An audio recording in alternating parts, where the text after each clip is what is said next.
South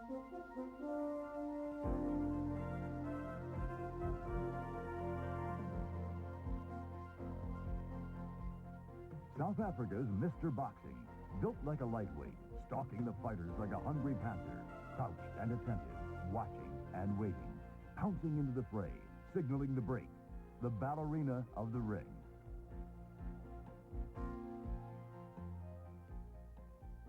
Stanley Christodoulou, the man you can count on.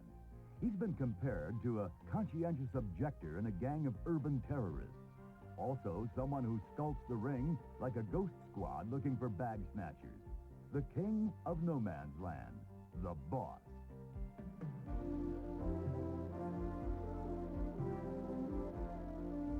I'm just a servant of the boxing board, says the third man of the center court. But his charisma and drive paved the way for his meteoric rise to the top notch. He wears his modesty like a boxing glove wrapped with a sheer bandage of pride.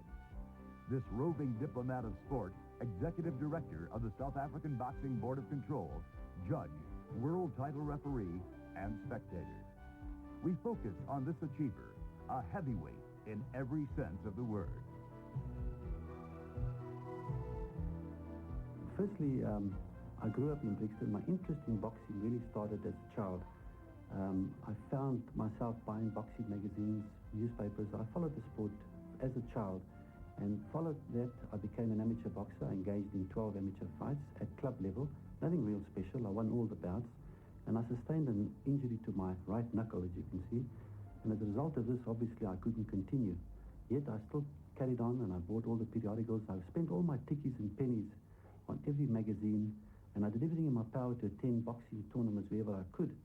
So that was the beginning. This is how I got involved in the fight game.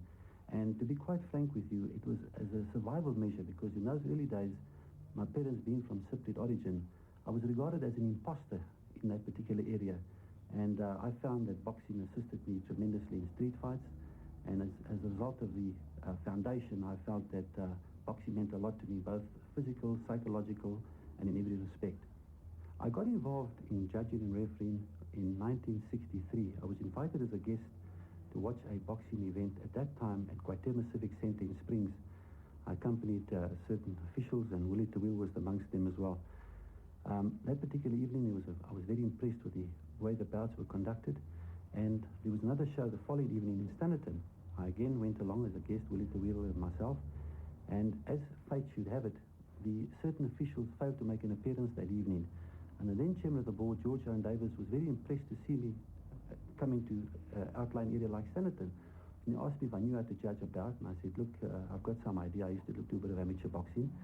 And he handed me scorecards, and I officially judged that evening 8 bouts. They used to joke about it because I was on the right side of all the bouts. And that was the beginning. I immediately applied thereafter to become a learner referee and judge with the Transvaal board. And I'm very proud that I've been able to move very swiftly through the ranks to become a referee. I did the necessary examinations, and as such, I have never looked back. Stan impressed. His hard work and dedication paid dividends. His achievements in boxing did not go unnoticed. He's the only South African to referee a world title bout outside his own country. More than 2,000 fights as a referee, and at the judges' table, no less than 3,000 times. 46 world title bouts, at this stage, on 6 continents around the globe. But what about Stan the man? Stelianos Christodoulou, born in South Africa, a dedicated family man. His biggest scoop is undoubtedly his wife, Mary, the mother of his 4 children. Stan's Mediterranean looks and charm proved the winning factor. It was a very funny way that we met. I was going to help my friend with her little one's birthday party, and I was living in Robindale at the time. And I was going into the cafe on the corner there, and Stan was coming out. He had just gone in to buy a packet of cigarettes at the time. So when I got to the cafe, I was going in, and he was coming out at the time. And he looked at me, and he said, I love you. And this guy's crazy. I don't know him from a bar or so. And I went into the cafe, and I asked my friend where her husband, where she was, and he said, no, she'd gone to the house. So I came out, and as I came out, he was sitting in the car. He had a woman in front of him, and his mom at the back, but at the time I never knew it was his mom. and his sister sitting in the car, and then he said, I love you, do you want to go steady with me? I thought, this guy's nuts, I've never seen him in my life before. So I just ignored him, and I started walking down the street, and he started following me with a car, and he said to me, could I give you a lift? So I said, no, thank you, I don't accept a lift from strangers. So he still carried on following me. I was getting a bit nervous. Eventually his mom said to me, what nationality are you? So I said, no, I'm Greek. Oh, well, that was it, you know. And she pulled me in the car, and they wanted to know who my mom was, my dad. And that evening, Stan came and he met my mom and dad, and that's how we met. That's her version. That's her version. You know what she did when she saw me? She threw herself at me, and I did literally club her off with a baseball bat I had in my hand. Yeah. I mean, think about it. I was a convent girl, very shy, and I would do that.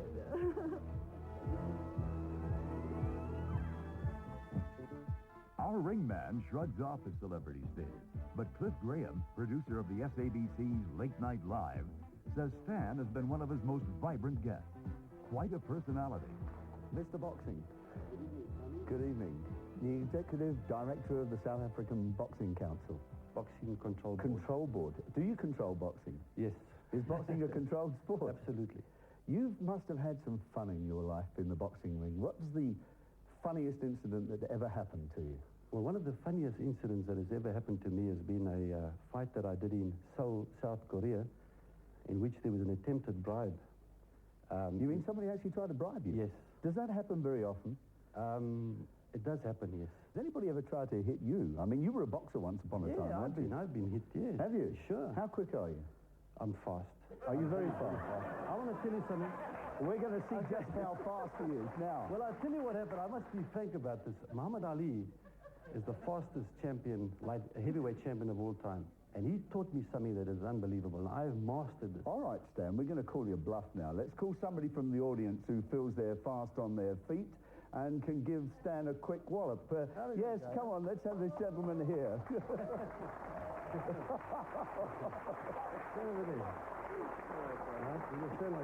Put up your hand. Now, this is Now, this I've got to see. Yeah. All right, now, we'll have to get the audience to participate because this is what Muhammad Ali did, and I've just tried to master it, okay? Just stand a bit back, but don't be frightened. I'd be frightened. What I'm going to do now, I'm going to hit 10 times like that before the audience can say 1, 2, okay? Let's try it. Say 1, 2, let's test it. 1, 2. That's too slow. Hit him 15 times. Muhammad Ali would have hit him 30 times. Now, come on, a bit faster. That's a bit better.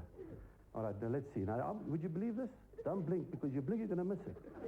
I'm going to hit 10 times before you can say 1, 2. All right, you ready? When I say go, you go. Go. You want to see it again?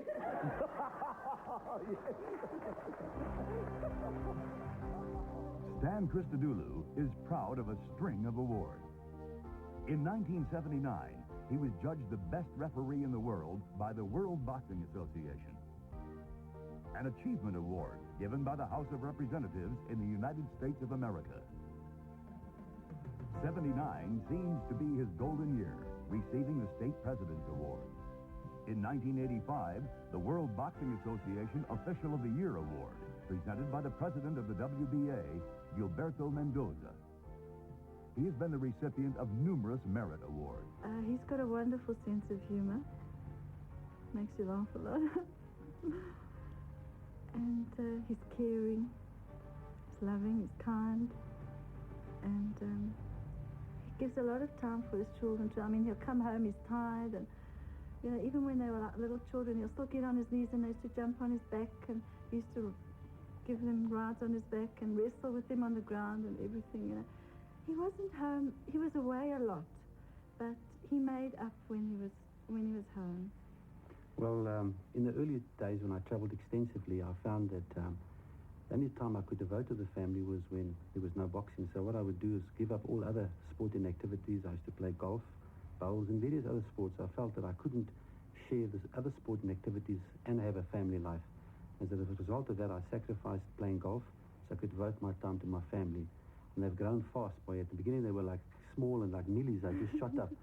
And I'm not sorry about it, because today they've taken cognizance of what I've accomplished, and they've given me tremendous support. Even my son, he was saying to me the other day, the eldest son, you better start losing that punch. I was getting a bit portly then. I felt that was nice. It's an encouragement, and they've supported me tremendously. What I found, to be a top-class referee, and I believe this is the most important thing, I keep a fitness program that I follow. I jog. I try to do that, at least 4 or 5 times a week. The reason for that, being a heavyweight, as you can appreciate, when I'm in the ring with smaller flyweights, lightweights, and what have you, you've got to move quite fast. And that training program helps me. You can make decisions, lightning-like decisions, without any problem. Imagine a chap that gets in the ring that's not in condition. I found that being fit, I'm able to think, I'm alert, I make lightning-like decisions. And this program I continue to do, and it helps me. And I find that wherever I go throughout the world to officiate, I can take my jogging clothes with, my skipping rope, and I keep that program going. Being such a great ambassador for his country, the lengthy travels must have had an effect on his family life. I didn't go with him in the beginning, and then the children came along. It was very difficult to just go away and leave 4 children, especially because, well, he made sure, every time he went overseas, I was like this. And, bringing up 4 children, it's not easy just to get up and go and just leave them, because I was really a full-time mother in every way to I brought up my children myself, and I was a full-time mother in every way, in every sense of the word. You know what you said to me this morning? We were laying in bed. You know what she said to me? She said, when I married you, you looked like a Greek god. I said, oh, darling, that was tremendous. She says, and I said, now? She said, you look like a goddamn Greek. No.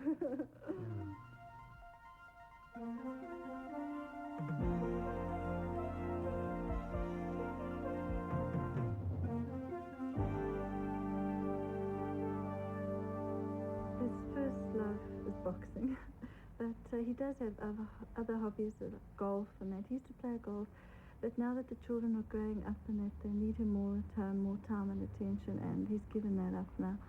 And because he's away a lot, and then when he is home, he wants to be with us.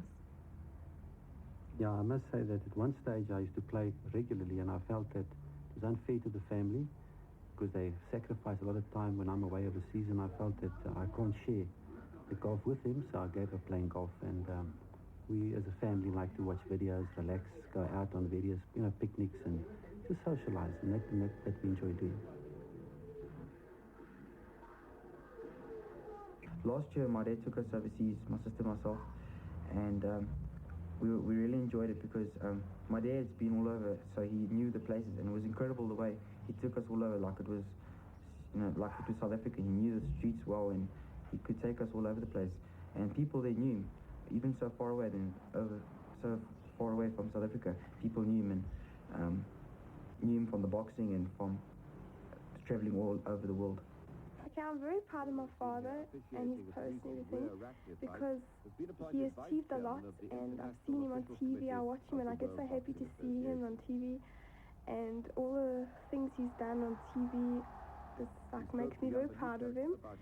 He's a wonderful father, and he's always got time for me, and if I got a problem I can go to him and he'll help me out.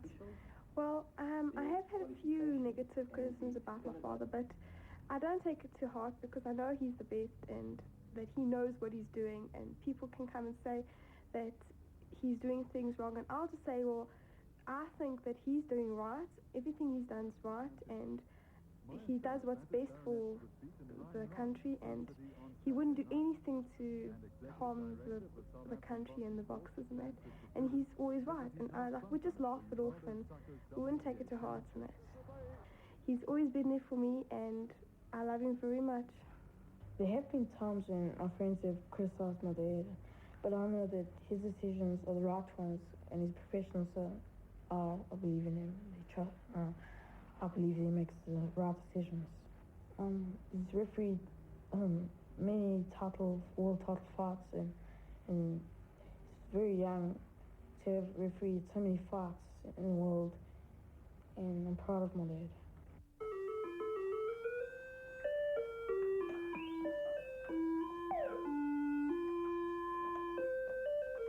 Tony, the youngest of the Christodoulous, and by the looks of things, another determined worker. Perhaps he will one day follow in his father's footsteps.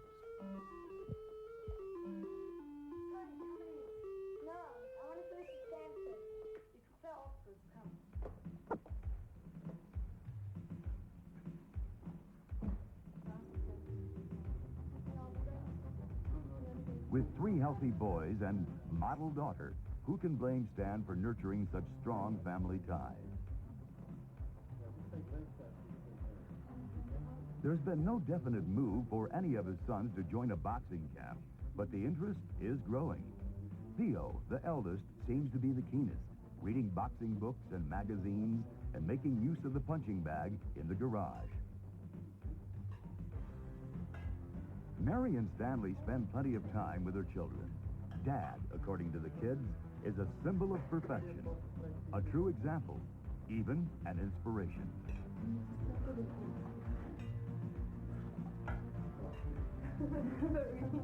I've been very privileged in having the opportunity of traveling abroad extensively, not only in the course of refereeing bouts, but also in my capacity as Executive Director of the South African National Boxing Control Board. I've traveled to 6 continents. I've been to, in the United States in particular, I've been there numerous times, I think over 20 times, and I've met wonderful people. I found that in my travels, I've met chaps like Muhammad Ali, the great boxer Sugar Ray Leonard, fighters that are household names, the great and late Joe Louis. Through these travels, I've met wonderful people. I've enjoyed the various foods of the various countries. One of the things I enjoy doing, whenever I get to a foreign country, I make it my business to have the traditional meal. I enjoy my food immensely, and that has become sort of one of the hallmarks. Everybody comments about me, about the type of appetite that I have. I find that, particularly in the East, I like the tradition there. I've done 4 championship bouts in South Korea, 4 in Japan, and of course in Thailand I've done 2. I've done 1 in Papua New Guinea. And wherever I go, I found that the tradition appeals to me. I've sat down, having to cross my legs like the Japanese style do it. I've eaten the hot foods, and many a time I've had jippa guts, but I've enjoyed the food anyway. One of the experiences I've found that is indelibly inscribed in my mind was a fight that I did in Port Moresby, Papua New Guinea. I remember when I got the assignment, I was quite apprehensive about going because I've heard about all sorts of funny things about head shrinking experiences, and I was a bit worried because they told me there was cannibalism. And this particular fight, as a matter of fact, it was the only World Championship fight ever held in Port Moresby. When I got there, what I normally do at any fight I go check out the venue, the stadium and what have you. And I make certain inquiries because with all the rumors that I heard about the place, I wanted to be sure that it would be safe. And I heard them telling me about an incident where one of the Papua New Guineans wanted to become a Christian. You know, these groups that go along and preach Christianity. And after going through the man's sort of CV, whatever, they discovered that he couldn't be a Christian because he had 3 wives. And it was very hard for this person to accept this. Anyway, they told him that, and he came back the next day and he said, "I'm here again and I would like to be a Christian." They said, "We told you yesterday you've just got the, you have to have 1 wife." And as it turned out, apparently he had cut the 2 heads off of the other woman and he had it in a sack. Now, that's all encouragement I needed. I sort of visualized myself. If I'd made a wrong move, I'd be put into the pot. The fight itself was between Eusebio Pedrosa, the great featherweight champion of the world from Panama, and against the late Johnny Abba, who was the British Commonwealth champion at the time.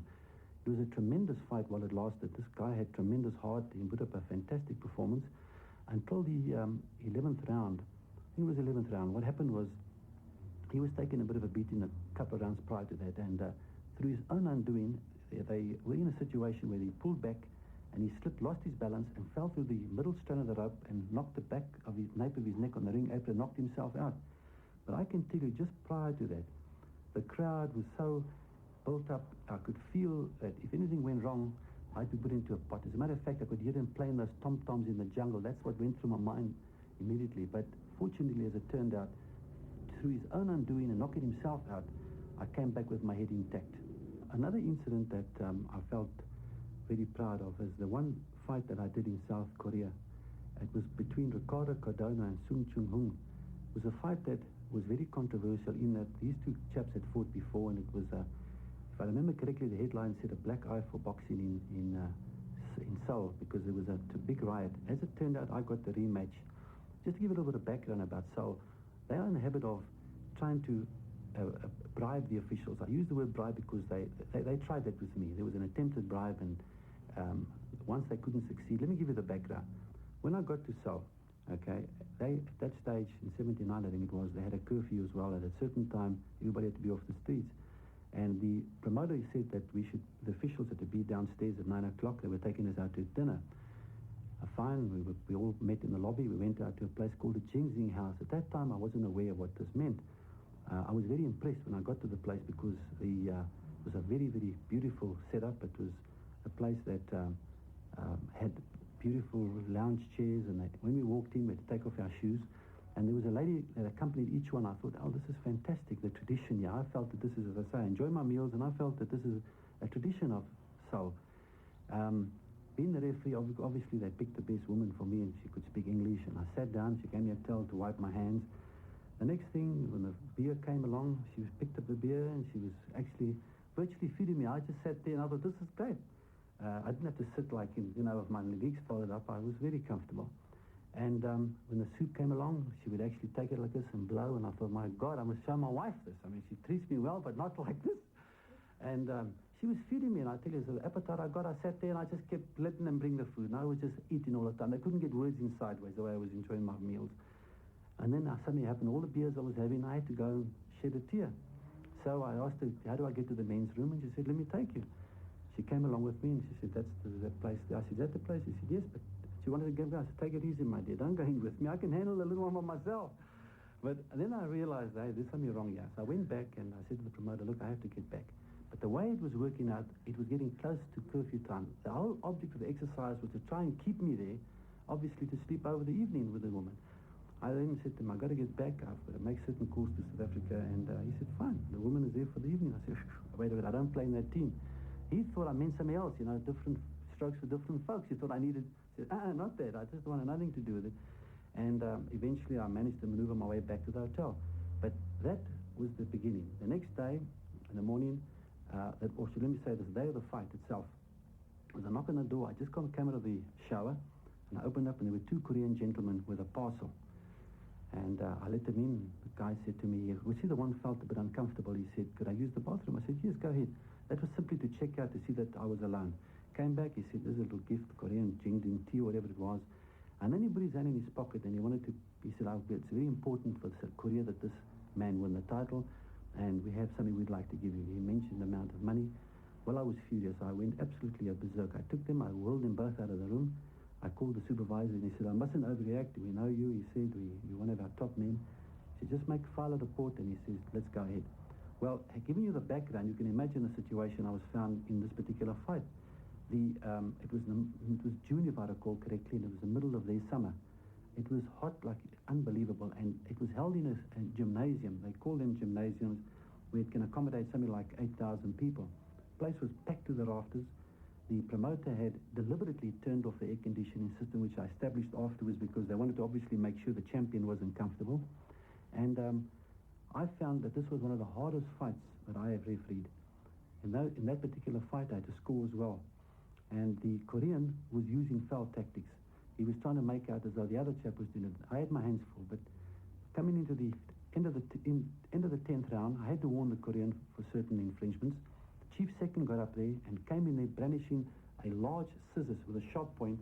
As I turned around, he came and he actually stabbed at me. He just missed me. I got such a shock, I moved away. And then he stood there threatening me with the scissors under my face like that. I ignored him. I just moved him away. And I took the scorecard out and I marked it. He went to the corner and he was waving the scissors around. Eventually, I got him out of the ring. I waited until the commencement of the round 11. And now he was out of the ring. I stopped the proceedings, went up and had him chased away from the corner. The cops grabbed him, hit him with a baton and removed him. And I'm convinced, I've read, and I can assure you, this has never happened before in world boxing, that in a world championship bout, that the referee had to dismiss the chief second of a boxer. And that particular fight ended by unanimous decision, but very, very close in favor of the Colombian. So that's one experience that, as I say, is indelibly inscribed in my mind. Another controversial fight that I was involved in with the late Victor Galenas was the time he fought Mike Rossman. He became the first light heavyweight to regain the light heavyweight championship in the history of boxing. It was controversial in that in the fourth round, at the end of the fourth round, he was pounding away at Mike Rossman against the ropes, and the bell had sounded. We never heard the bell until the second time. When the second time the bell rang, before I could get in between them, Mike Rossman's younger brother, Andy, jumped in there, ran across and took a punch. In fact, it hit Galenas. No trouble to him, he retaliated. And at this stage, I had both camps, the Argentinians and the Americans, the Italians into the ring, and it was absolutely chaotic. But fortunately, I acted very swiftly, and I was able to keep them apart, and by doing so, avoid a ring riot. I took them back, I put my arms around Galindes, took him back to the corner, went to the Rossman corner. The father pulled out a flick knife, and I had to sort of, keep tempers down. So that was one of the situations that I was involved in, and as I said, it's lightning-like decisions, and being superbly fit that helped me in that particular situation. One of the most the highlights of my boxing refereeing career, my very first fight was one of the greatest fights ever witnessed in this country. As a matter of fact, I don't recall ever being involved in a fight where you had a thriller-minute action. It was unbelievable. The late Arnold Taylor displayed courage, guts that I've never seen, to be quite frank, in any other fight that I've been involved in. In that particular fight, he was decked.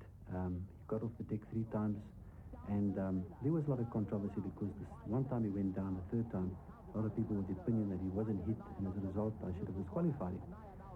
They lost sight of the fact that I have the discretion, and I was quite satisfied that that particular punch that he took prior to the going down the second time was as a result of the effects of the blow, and I was quite satisfied to administer a count.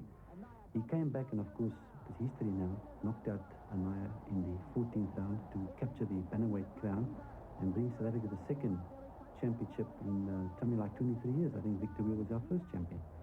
But it was surrounded with a lot of controversy. The other fight, which I also did shortly, the next championship fight was the late Victor Galindes and Richie Cates. Till today, people talk about the bloody fight. What happened there was in the third round, there was an accidental collision of heads, and as a result, Victor Galindes sustained a nasty gash over the right eye, which bled profusely. What happened at that stage, the fans and patrons, and of course the media and photographers thought the fight was over and that a new champion, Richie Cates, was to be crowned. But they didn't realize that I was quite in control, and I had tried to clear the ring, gave the corner 5 minutes to work on the cut, and after confirming with the doctor that he was able to carry on, allowed the fight to go on. Controversy raged because they felt that how can you allow 5 minutes? They didn't know the rule as such. And secondly, he bled profusely. Wasn't it right to let the man continue in such a state? But being up close to the boxers, being up there, knowing the situation, as I say, the art of refereeing is the cornerstone, as far as I'm concerned, is the knowledge of the rules. And having applied it in that particular fight, I came through with flying colours, and I'm proud to say again I was proved correct, because in the 15th and last round, Galindes knocked out Richie Cates and ended any argument as far as that was concerned. One of the most memorable fights that meant a lot to me was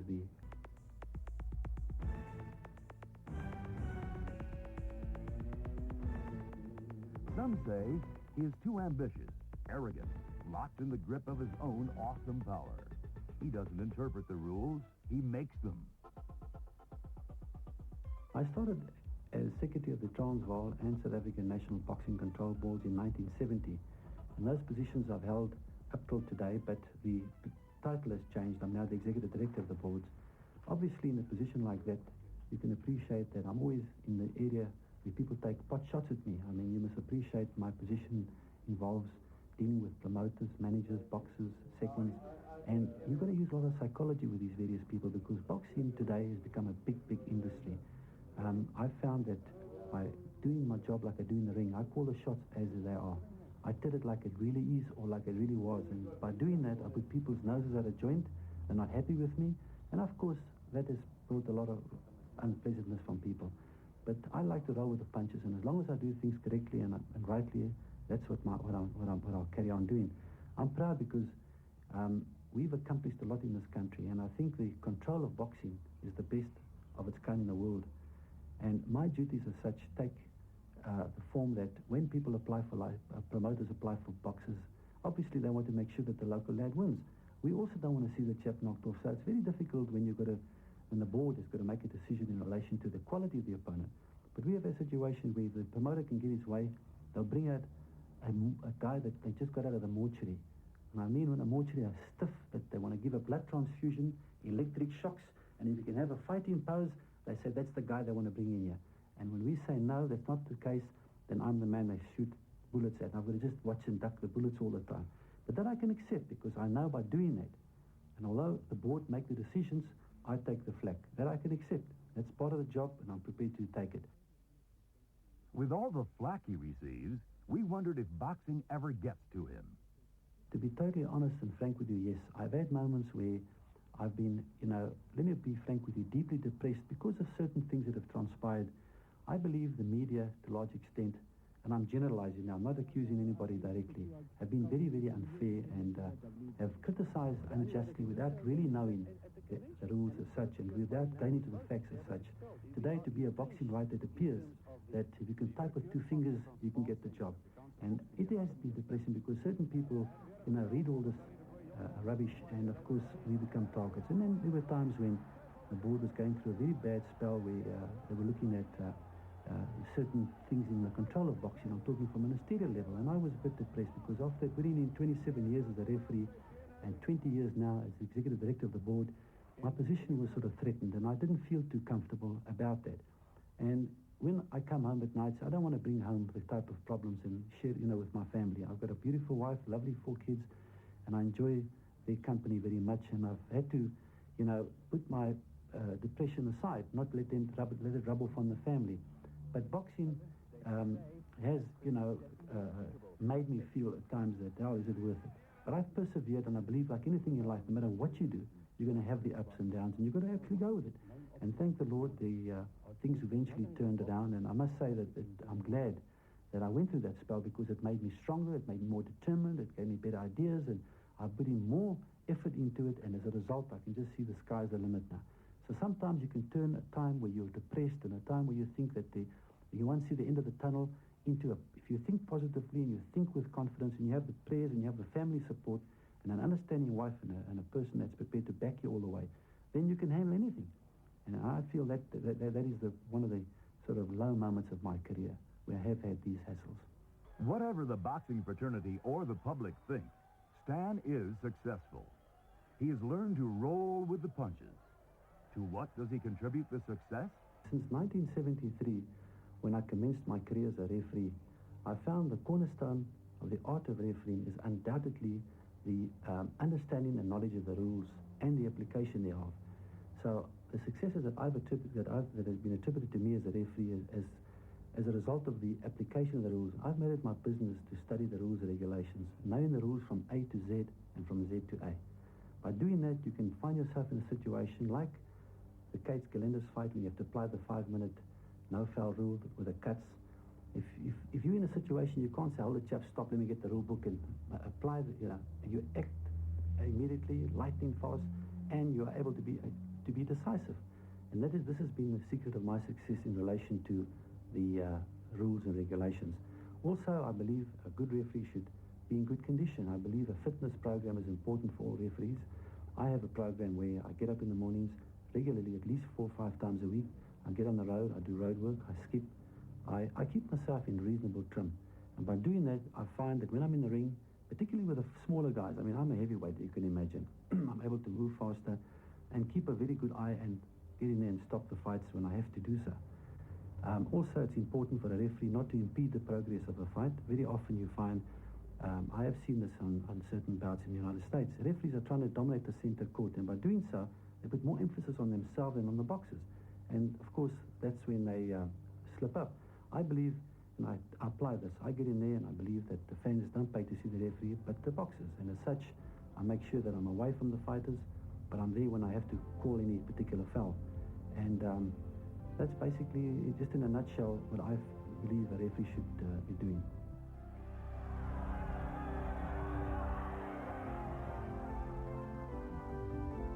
The king of no man's land, local boxing's great achiever. He has not been knocked down yet, and probably never will. As a referee, his movement, control, and the ability to make instant decisions have taken him to the top. As an administrator, he is efficient, understanding, and willing to work long, hard hours. Boxing isn't a way of life with Stan Christodoulou. It is his life.